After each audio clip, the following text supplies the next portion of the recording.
Vous écoutez le podcast de la formation, le podcast fait par et pour les actrices et acteurs de la formation.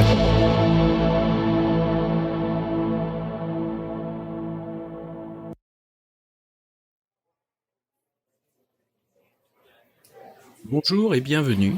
Je suis ravi de vous recevoir sur le podcast de la formation, dédié aux formatrices qui souhaitent profiter de retours d'expériences terrain qui fonctionnent et de stratégies détaillées étape par étape.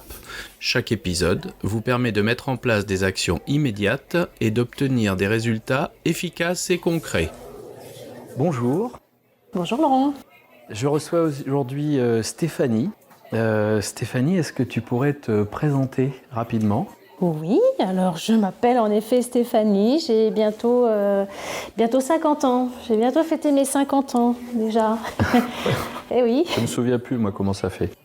Eh bien écoute, je te reparlerai dans 2 mois. Hein. Je suis formatrice, essentiellement formatrice en entreprise. D'accord. Voilà. Et tu formes dans quel domaine ? C'est très varié parce que quand on est en entreprise, bien souvent, on demande à ce que les formateurs soient polyvalents. D'accord. Alors on a bien sûr chacun des domaines de prédilection.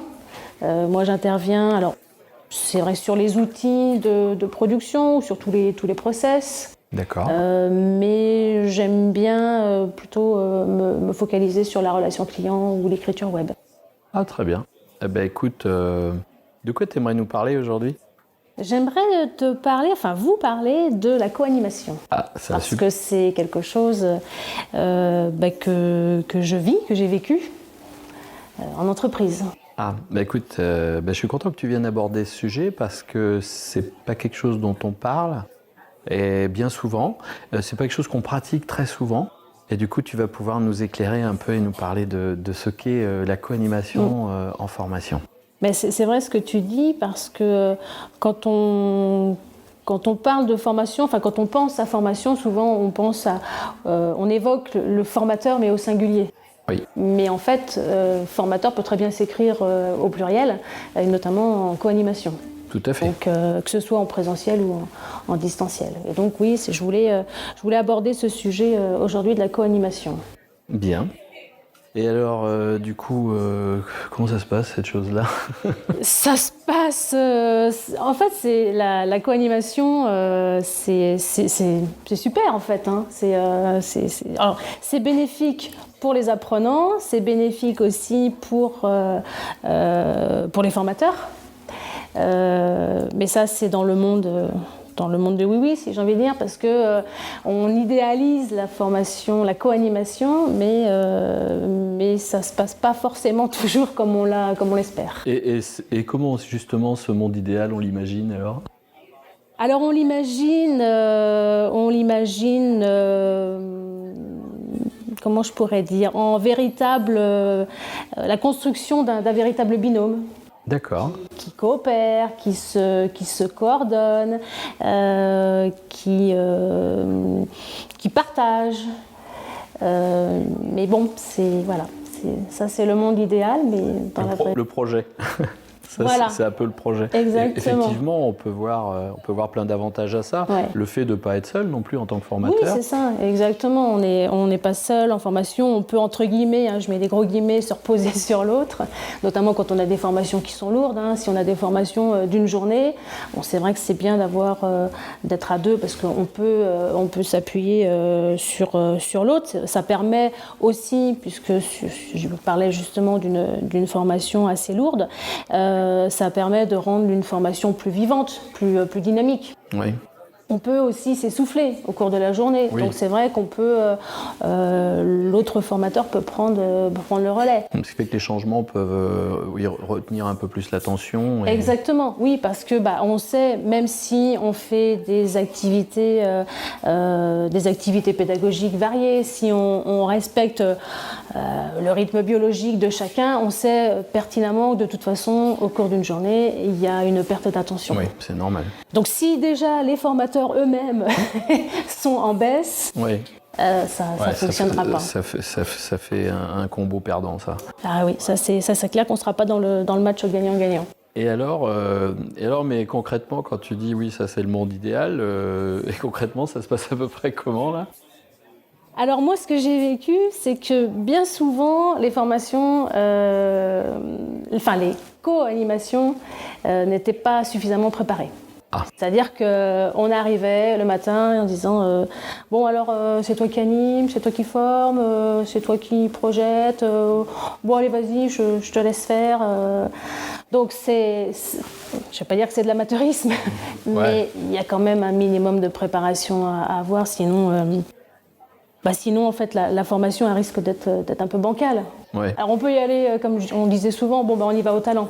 Oui, ça marche pas tout le temps. Non, c'est ce que j'allais dire. Le talent, ça fonctionne pas toujours. Improviser, oui, parfois de toute façon on improvise en formation. On s'adapte donc. Dans cette adaptation, l'improvisation a du sens. Oui, voilà. Mais ça nécessite d'avoir, surtout en co-animation, d'avoir une confiance quand même mutuelle. Et voilà. Et donc ne pas préparer. Dans les propositions de co-animation, c'était dans quel contexte déjà, toi, que tu faisais ça ? C'était entreprise ? Oui, tout à fait, D'accord. Entreprise. Donc c'était dans le cadre du plan de formation où on vous disait. Exactement, oui. Voilà, tout à fait. Il faut former dans telle dimension. C'est toi ou ton binôme qui choisissait l'autre, ou c'était tiens, ça sera vous comment ça marche ? Non, on se choisissait en fait par affinité, parce que quand on fait un binôme, quand un binôme se construit, il faut quand même bien se connaître. Oui. C'est quand même plus facile. Donc c'est vrai qu'on le faisait aussi par affinité, par domaine de compétences, ou je parlais tout à l'heure de prédilection, de domaine de prédilection. Il y a certains domaines qu'on affectionne, même si c'est peut-être pas le terme qui correspond à affectionner, mais où on est plus à l'aise. C'est ça. Donc on fonctionnait de cette manière-là, et puis bien se connaître, ça aide. Ne pas avoir aussi, il peut y avoir dans un groupe, quel qu'il soit, et même un groupe de formation, il peut y avoir des tensions, ça peut arriver. Oui, c'est la vie. C'est la vie, voilà. Et donc, si on doit monter une formation, animer une formation, et qu'il y a un conflit ou une tension sous-jacente, peut-être pas l'idéal de former le binôme. Ça peut arriver. Oui. Dans l'approche, là, tu me dis effectivement, il y a le monde idéal, ce qu'on aimerait tous avoir, et puis il y a ce qu'on vit. Et du coup, qu'est-ce qui, une fois ce constat fait, empêche ou ne permet pas justement de déployer cette co-préparation ? Qu'est-ce qui vous gênait là-dedans ? Dans le fait de préparer ? Oui, parce que une fois tu l'as remarqué, ok, on n'a pas préparé, la fois d'après tu te dis, il faut qu'on prépare. Et du coup, si ça se reproduit, qu'est-ce qui peut être les freins à cette préparation, justement, au fait que les formateurs, tu vois, ils puissent vraiment venir co-préparer, co-animer en vrai ?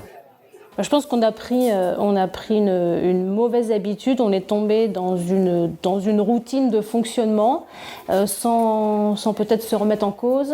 En fait, on avait conscience qu'il fallait préparer, mais je pense qu'on n'a pas pris suffisamment de recul en se disant ok, on a conscience qu'il faut préparer, faudrait peut-être qu'on le fasse.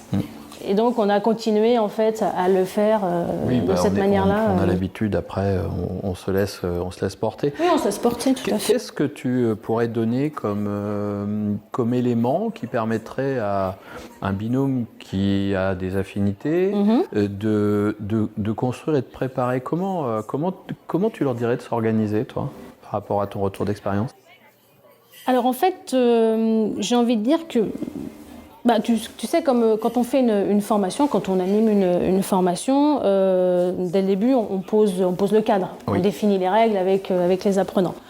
Je pense qu'il est nécessaire de faire la même chose quand on co-anime. D'accord. Il y a des règles qu'il faut poser. Et donc ces règles, c'est se dire, on co-anime, je le disais tout à l'heure, je parlais du binôme, on est un binôme. Donc un binôme, c'est effectivement, on partage le temps de parole. Donc c'est aussi se dire qui fait quoi, mais à quel moment. Oui, la temporalité de l'intervention. Voilà. Je parlais tout à l'heure de la relation client. Si en jeu de rôle, par exemple, moi je faisais souvent l'actrice, entre guillemets, et l'autre formateur était observateur. Donc les rôles sont définis. D'accord. Bien que cette définition des rôles, justement, n'était pas définie. On le faisait en fait à la dernière minute, en disant bon, alors maintenant on va faire des jeux de rôle. Bon, bah tu fais quoi? Donc là aussi, il y avait un manque de préparation. Donc c'est aussi, si on anime, il y en a un qui peut très bien animer, l'autre s'occuper du matériel, projeter. Par exemple, voilà, bon, on définit les rôles. Même en les alternant tout au long, c'est pas toujours le même qui va envoyer le diaporama ou qui va donner les éléments. Oui, tout à fait. Je disais aussi donc qui fait quoi, mais quand.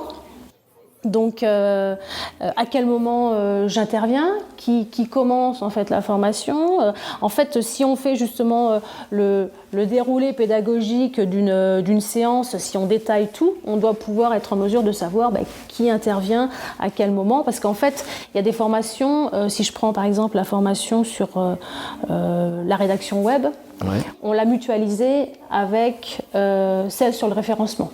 Parce qu'en fait, les deux sont liés. Et plutôt, au départ, on faisait une formation rédaction web et une formation référencement. Et en fait, on s'est aperçu que les apprenants, ils avaient du mal à faire le lien.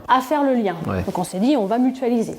Donc c'est vrai que ça présentait l'avantage que chacun intervenait au fur et à mesure des points qui étaient abordés. Est-ce que là, justement, c'est pas plus facile quand chacun a son domaine vraiment défini, son domaine de prédilection? Rédac web, SEO, oui, ok. Donc là, on va comprendre que quand on parle de SEO, c'est A, et quand on parle de Rédac web, c'est B. Oui. Et c'est peut-être ça aussi un des tips à donner, c'est de se dire...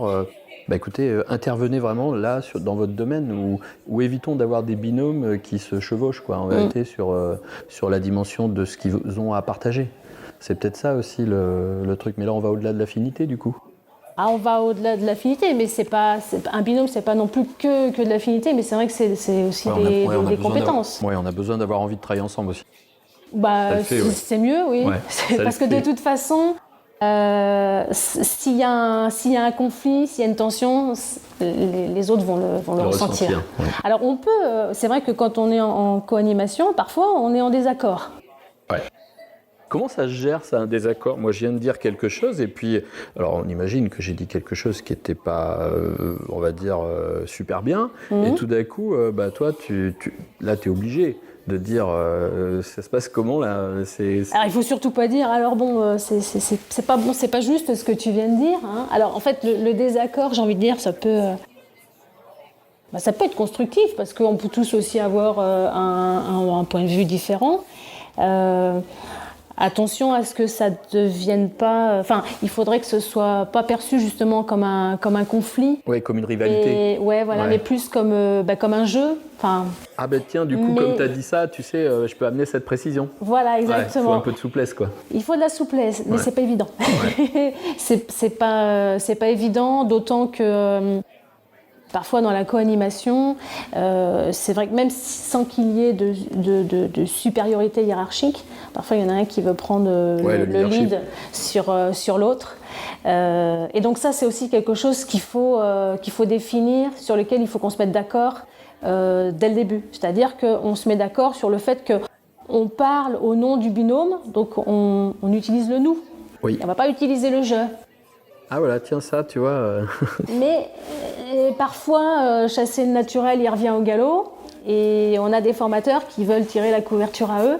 Et en fait, c'est vrai qu'ils parlent surtout en leur nom. Et donc là, l'effet binôme, on n'est pas très crédible. En fait. Donc c'est aussi ça de se mettre... La question que je peux me poser, je vais faire là une question terre à terre.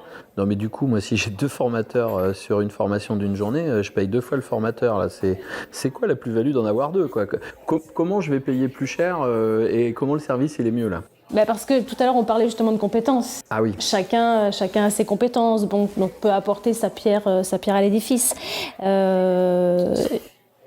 qui reviendrait à dire bah ouais, écoute, en vérité, les deux formateurs, je les avais sur le SEO et puis sur la rédac web, et tout d'un coup, je les ai tous les deux, mais qu'à un seul endroit, donc ça revient au même. C'est vrai. Oui, dans voilà, ce cas-là, ouais, exactement. Et on est beaucoup plus efficace. Dans cette formation-là, on était beaucoup plus efficace qu'individuellement. Oui, j'ai bien compris.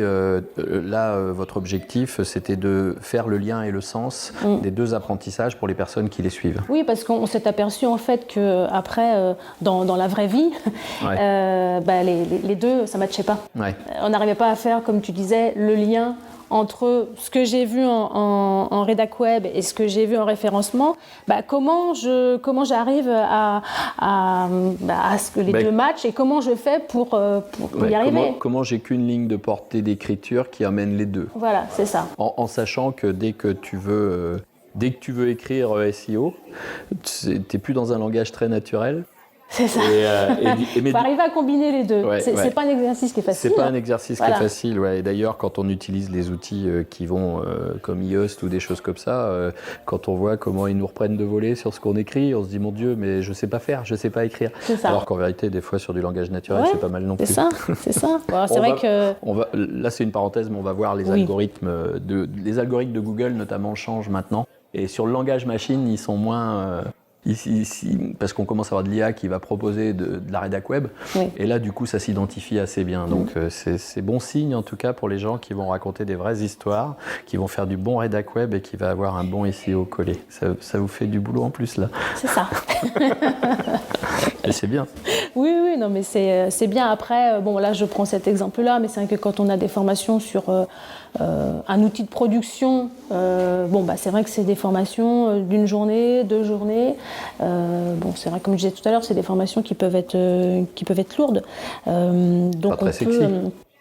Pas toujours très sexy, il faut bien... Sur du process, c'est jamais très sexy. Le process, oui, mais c'est vrai qu'on est obligé d'en passer par là. Mais c'est vrai que, oui, on peut aussi, quand on est seul, on peut aussi s'essouffler et manquer un peu d'entrain par rapport à ce que tu disais, c'est pas très sexy. Donc au moins, le fait d'être à deux, ça permet de dynamiser la formation. Après, c'est vrai que quand on est seul, on a aussi cet avantage d'être en autonomie, donc de pouvoir en fait concevoir, organiser un peu la formation comme on le souhaite. Mais il n'empêche que quand on est face à des grands groupes, quand on est seul, ça peut être parfois difficile à gérer. C'est quoi pour toi un grand groupe en termes de nombre ? Alors nous, on est sur 8-10 personnes. Ouais, normal. Hein. Ça va. On va appeler normal, tu vois, même je l'appelle normal. Moi. on est dans la normalité. Au-delà, c'est vrai que c'est compliqué. Alors après, c'est aussi de notre responsabilité à nous, en tant que formateurs, de dire non, je ne veux pas J'en veux pas 24. J'en veux pas 24. Faites-moi 2 groupes de 12. Quoi. Ah oui. Et, alors, à l'inverse, avoir une formation où tu as 2 personnes... Ouais, c'est pas top. La dynamique de groupe, elle est molle. La dynamique de groupe, elle est molle. C'est en fonction des personnalités des personnes, oui, la dynamique, c'est très compliqué. Mais là, en revanche, c'est presque de la formation sur mesure. Oui. Ça a au moins cet avantage-là. Disons que, tu vois, nous, dans nos pratiques, dès qu'on a des gros groupes, on va plutôt être dans des dimensions de transmettre de l'information. Oui. Où on va pouvoir avoir 24 personnes pour de la formation. Et derrière, avoir des groupes de travail redécoupés où on va avoir des 3x8, des 2x12, etc. Mais jamais plus, quoi. Non, c'est compliqué. Sinon, de toute façon, on sait que ça ne matche pas, quoi. On peut pas leur donner du temps, en vrai. Non, mais voilà, c'est ça. Parce que chaque fois, l'unité de temps est divisée par le nombre de personnes. Exactement. Et puis, plus tu as de personnes, plus tu vas avoir d'interactions et forcément, tu peux avoir de la digression, tu peux avoir... complètement. Tout peut être là. Et puis, alors, je parle des grands groupes, mais la difficulté aussi, et c'est l'avantage aussi de co-animer, c'est que justement, on parlait de la dynamique avec des personnes, des profils des personnes. On a aussi des profils qui sont différents. On a parfois des personnalités fortes. Oui. Appelons ça comme ça. Voilà. Perturbatrice et forte. C'est ça. Et c'est vrai que c'est parfois compliqué. Moi, je me souviens d'une formation. Enfin, non, à l'époque, je n'étais pas encore formatrice. J'étais manager. Mais j'avais commencé à mettre un pied, un orteil même, dans le monde de la formation. Le gros orteil. Et on m'a dit, tu vas faire une formation sur la relation client. Donc très bien, je monte mon petit groupe. Et puis donc j'étais vraiment aux prémices de la formation et donc il y a une personne dans cette formation qui m'a un peu déglingué tout ce que j'avais prévu parce que alors c'est quelqu'un en fait qui, comment je pourrais dire, il travaille bien en soi, il est très agréable, mais il a ce côté un peu rebelle, comme un adolescent là, qui est en pleine crise et il faut systématiquement qu'il conteste tout. Et en fait, j'ai pas su le cadrer. Et en fait, on a parlé, on a digressé et j'ai pas pu faire mon programme comme j'avais envie. Donc quand on est à deux, ça permet de mieux canaliser, justement. L'avantage quand on est à deux, il y en a un qui peut, entre guillemets, jouer le gentil, l'autre le méchant. À un moment donné, alors moi en général, je joue le méchant. Voilà, on peut dire, écoute, c'est pas le sujet du jour. Ce que je t'invite à faire, c'est qu'on profitera de la pause. Voilà, exactement. Alors nous, on a un terme pour ça, on appelle ça du frigo. C'est-à-dire, écoute, ta question est très intéressante. Comme c'est pas trop le sujet, je te propose qu'on la note et on en parle à 10h30. Oui, surtout pas frustrer la personne et lui dire, écoute, ce que tu me dis, ça m'intéresse pas. Mais on peut en parler une fois la formation terminée, à la pause. C'est ça. Depuis, j'ai appris. C'est un métier. C'est un métier, mais c'est vrai que voilà. On y est tous passés. Hein. Oui, mais ça sert. Là, moi, j'avais eu le cas justement du je sais tout, le gars qui sait tout. Oui, ça arrive aussi. Ça, c'est compliqué, parce que si c'est vraiment tout, tu peux laisser ta place. Ouais. Mais le problème, c'est que souvent, il ne sait pas vraiment tout, donc c'est compliqué. Non, mais ça, on en a. Alors nous, on ne sait pas tout non plus, mais nous, on le sait. La différence, mais bien sûr. Mais c'est vrai que alors ceux qui remettent en cause la politique de l'entreprise, notre manière de travailler, qui disent mais pourquoi vous utilisez tel outil alors que vous pourriez utiliser tel autre outil. Oui. Bon, c'est vrai que ça parasite en fait la formation. Donc. Et si demain tu devais co-animer avec moi, oui.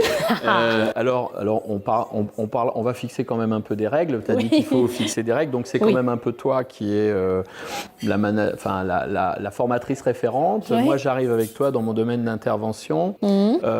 Comment on va préparer ça pour que ça se passe bien, que nos auditeurs aient un petit fil conducteur pour voir une petite organisation de comment on va s'y prendre? Comment tu décrirais ça, toi, d'une façon très opérationnelle, dans le monde que tu pilotes, quoi, hein. Oui.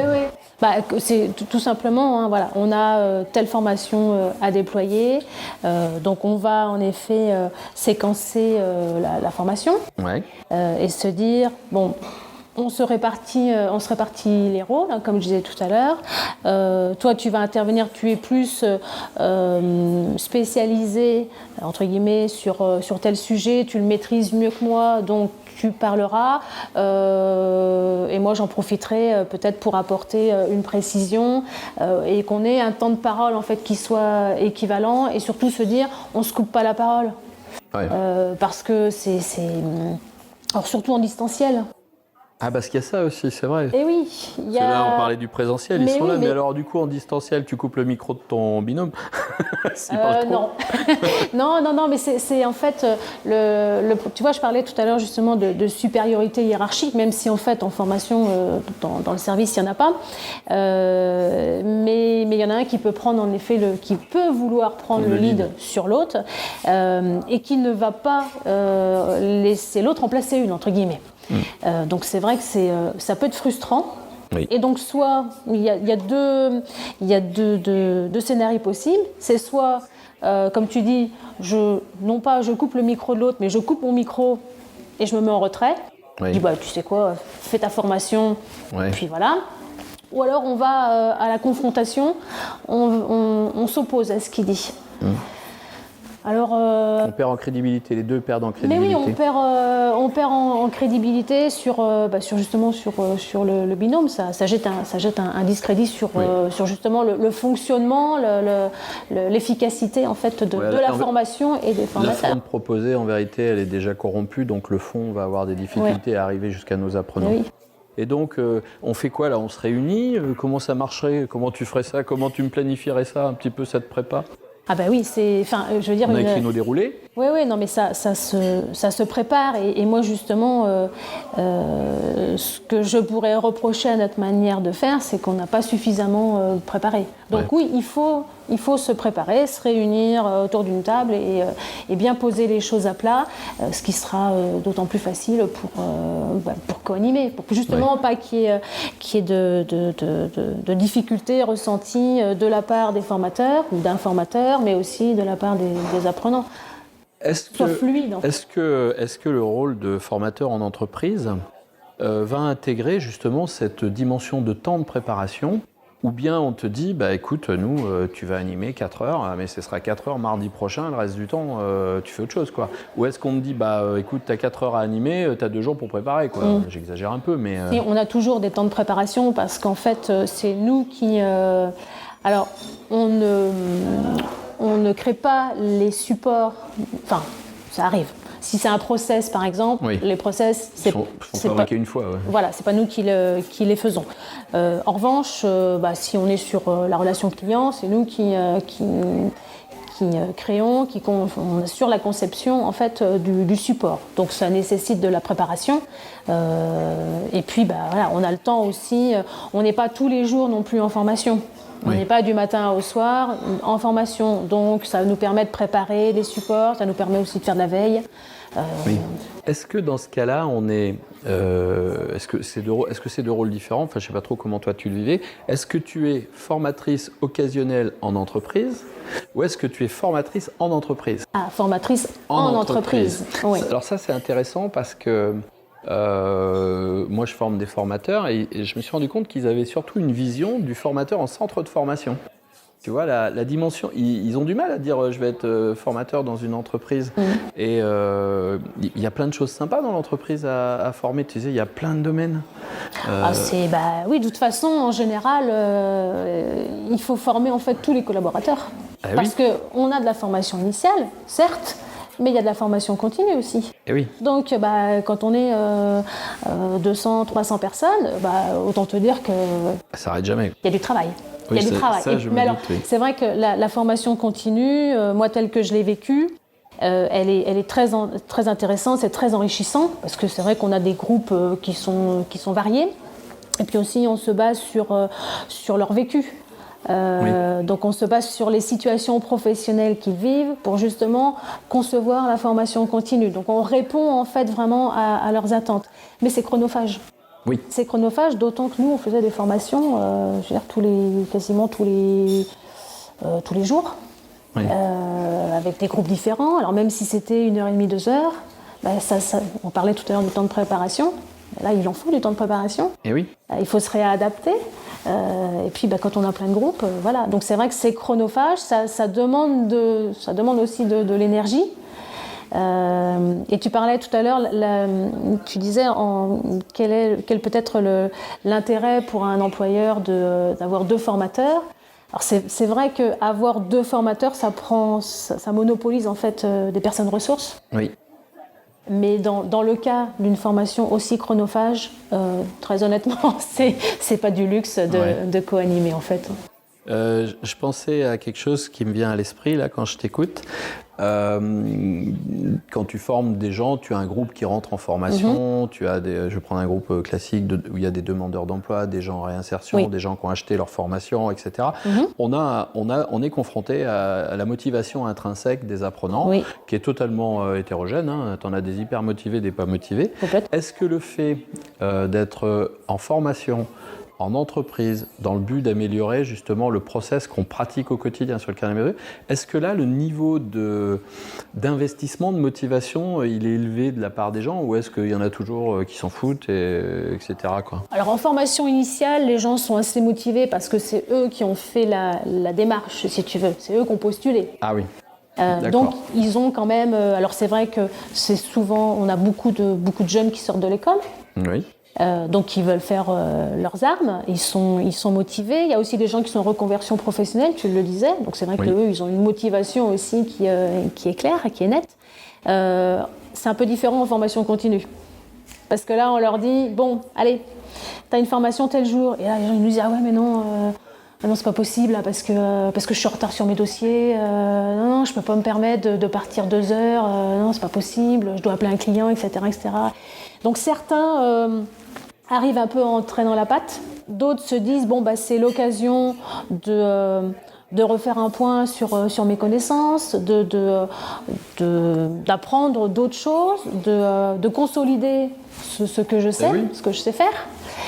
Et puis les process aussi évoluent, les offres évoluent, donc il faut aussi constamment se mettre à la page. Et là, côté, on va dire apprenant, hein, ça, c'est le mot générique, mais côté des gens que tu vas former, il n'y a pas la prévision déjà, surtout quand, parce qu'il nous explique qu'il y a quand même quelque chose qui est permanent, qui revient souvent. Il n'y a pas, par exemple, vous avez, je sais pas moi, dans le mois, une journée pour vous former, quoi, qui est planifiée, qui ne rentre pas dans leur workflow de travail, tu vois. Ils ont ce qu'ils ont à faire, mais ils ont une journée banalisée formation. C'est pas quelque chose que vous allez pratiquer, vous n'y avez pas pensé ou... Non, en général, on l'intégrait dans leur journée. Dans leur workflow. Ouais, exactement. C'est là que ça venait frotter, quoi. Oui, c'est ça. C'est ça. Là, nous, on a intégré, tu vois, l'autre jour, on a intégré des apprenants de chez nous dans une entreprise où l'entreprise donne une demi-journée par semaine, c'est des développeurs, une demi-journée par semaine pour se former au dev. Parce qu'ils savent qu'ils ont un besoin d'upgrade permanent et ils ont une demi-journée par semaine. Alors, ils ne l'ont pas mis le vendredi parce qu'ils se sont dit si on met le vendredi, ils vont faire des week-ends de 3 jours. C'est ça. Et du coup, c'est en milieu de semaine. Et eh bien, les gens qui pratiquaient nous disaient que c'était une bonne chose et qu'en vérité, ils le faisaient. Parce que on vérifie pas ce qu'ils font. Ouais. Voilà. Alors, ça peut être intégré avec une demi-journée. Tu vois, tu me parles 2 heures, 3 heures de formation. Ça peut être à ce moment-là, mais le plupart du temps, dans cette boîte, c'est libre.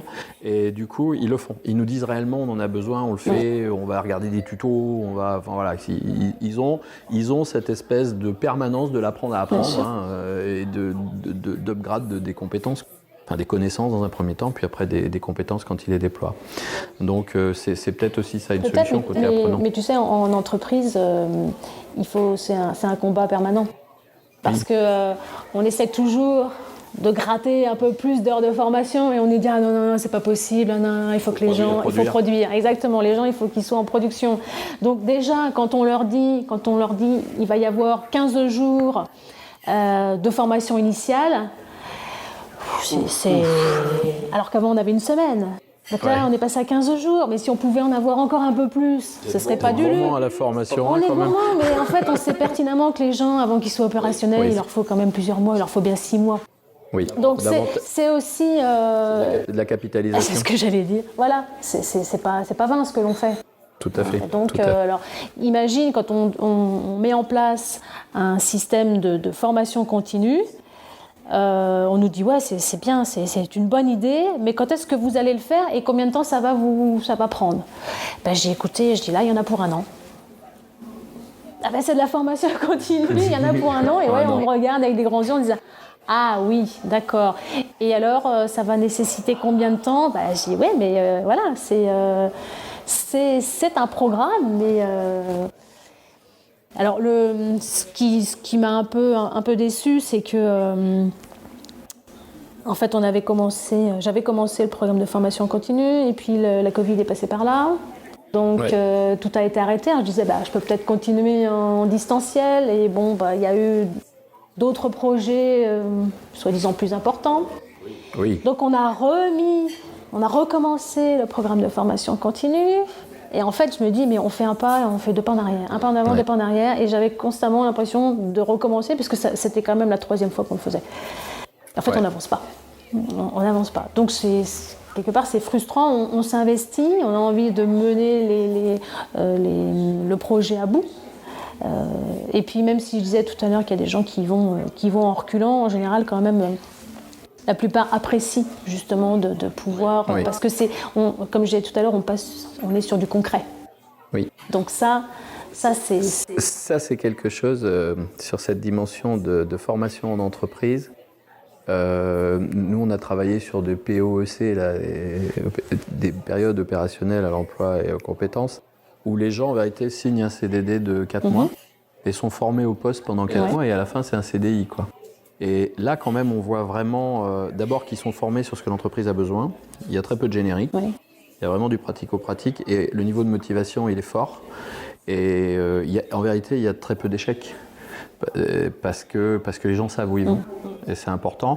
Et, ils ont besoin qu'on leur donne de la visibilité sur leur métier. Et quand ils rentrent en découverte comme ça, c'est drôlement bien de rentrer dans une entreprise où tu vas faire un job, te faire de la rédac web, et à la pause de 10 heures, les gars qui discutent avec toi et les femmes qui discutent avec toi, ce sont des rédacteurs web qui sont en activité, et tu fais quoi, et tu t'y prends comment, et tu as besoin de quoi, et du coup ça redonne du sens aux apprentissages. Moi je trouve que cette immersion entreprise, elle est quand même assez intéressante. Et c'est pour ça, quand tu parles d'immersion, c'est pour ça aussi qu'on dans le programme de formation initiale, il y a des temps de double poste en fait. Ils s'immersent vraiment dans la vraie vie, parce que leur fournir de la théorie, bon, nécessairement, on est obligé, mais ce qu'ils ont besoin, quand ils seront le lundi matin devant leur PC, c'est concrètement comment je fais. C'est ça. Ok, alors je reprends mes petites notes, ouais d'accord, mais je ne sais pas comment faire en fait, je n'arrive pas à savoir comment je fais. Donc il y a des temps là aussi d'immersion. C'est compliqué parce que le programme il est quand même lourd. Et il n'y a pas assez, à mon avis, à mon sens, il n'y a pas assez de temps d'immersion. Donc c'est pour ça que je te dis qu'il faudrait encore plus de 15 jours. Alors tu sais qu'on a eu en 2018 là, une chose qui s'appelle la FEST. C'est la situation de formation en situation de travail. Et du coup, on a ces temps où on va réduire on va réduire la productivité de celui qui est en apprentissage. On va permettre de l'évaluer au poste, de lui proposer une analyse réflexive de ce qu'il fait, c'est-à-dire comment je m'y prends, pourquoi je fais les choses. Ça, c'est une partie très intéressante. C'est peu utilisé dans les entreprises parce qu'ils disent que c'est lourd à mettre en place. Et en vérité, ce que j'observe, vous le faites déjà en vrai.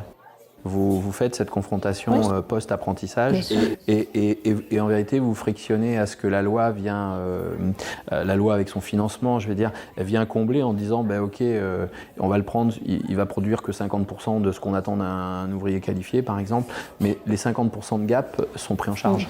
Et du coup ça c'est peut-être aussi des situations de regarder comment la FEST peut venir en entreprise vraiment dynamiser l'apprentissage et former à la tâche, carrément. Quoi. Oui, c'est ça. On a cette vraie demande aujourd'hui des entreprises. On s'est aperçu, il y a quelques années, on était trop dans la théorie. Et en fait, on n'obtenait pas les résultats qu'on voulait. Donc c'est vrai qu'on met beaucoup plus de pratique dans nos formations, ce qui est de toute façon ce qui est utile. Aujourd'hui, quand on regarde un programme de formation, il n'y a pas très longtemps, moi j'ai vu un programme, c'était préparer à animer une classe virtuelle. Eh bien, c'était sur 7 heures. En vérité, on avait toute la théorisation de qu'est-ce qu'il fallait faire et pourquoi il fallait le faire. À la fin de la soirée, quand l'animateur... alors déjà, il nous a expliqué qu'il fallait faire des animations d'1h30 maximum. Nous, ça a duré 7 heures. Et à la fin, ce qu'on peut lui dire, c'est qu'on n'a rien préparé, qu'on n'a rien animé dans la vraie vie. Et là, on en arrive à ton lundi matin. Tu dis, mais comment je fais ? Et moi, lundi matin, j'ai rien préparé, j'ai animé. Par contre, je sais qu'il ne faut pas que ça dure 30. Oui, mais concrètement, tu ne sais pas comment tu... Voilà, et c'est ça le problème. Et aujourd'hui, je crois que... Enfin, je ne crois pas, puisque nous, on pratique ces stratégies-là. On développe le comment faire. Et moi, même des fois, je dis aux gens, faites des trucs tout simples, mais donnez-leur une checklist où mardi, il sait où il appuie, quoi. Voilà, il commence la semaine, bim, bim, bim, bim, il déroule. Mais c'est aussi pour ça qu'on leur donne... j'allais dire des exercices à faire. Si tu veux, on recrée une situation qu'ils vont rencontrer. On leur fait en fait un scénario, une mise en situation. Et voilà, donc tu as t'es face à tel client sur ton workflow. Où est-ce que tu cliques, qu'est-ce que tu... En fait, on leur pose, ils ont des questions, ils doivent y répondre, etc. En vérité, il y a la reconduction de l'espace de travail. Oui, c'est ça, exactement. Alors, ce qu'on fait, c'est que quand ils sont aussi en double poste, le lendemain, on prend une demi-heure avant de commencer la formation, on prend une demi-heure et on fait on reparle en fait de toutes les notions qu'ils ont pu entendre, observer. On est vraiment dans la phase réflexive. Et moi, en fait, je m'en sers dans la formation. Je lui dis, mais tout à l'heure, tu m'as dit que tu avais vu ça. Donc voilà, à quel moment ça intervient. Je m'en sers. Donc en fait, là aussi, on peut lier la théorie et la pratique.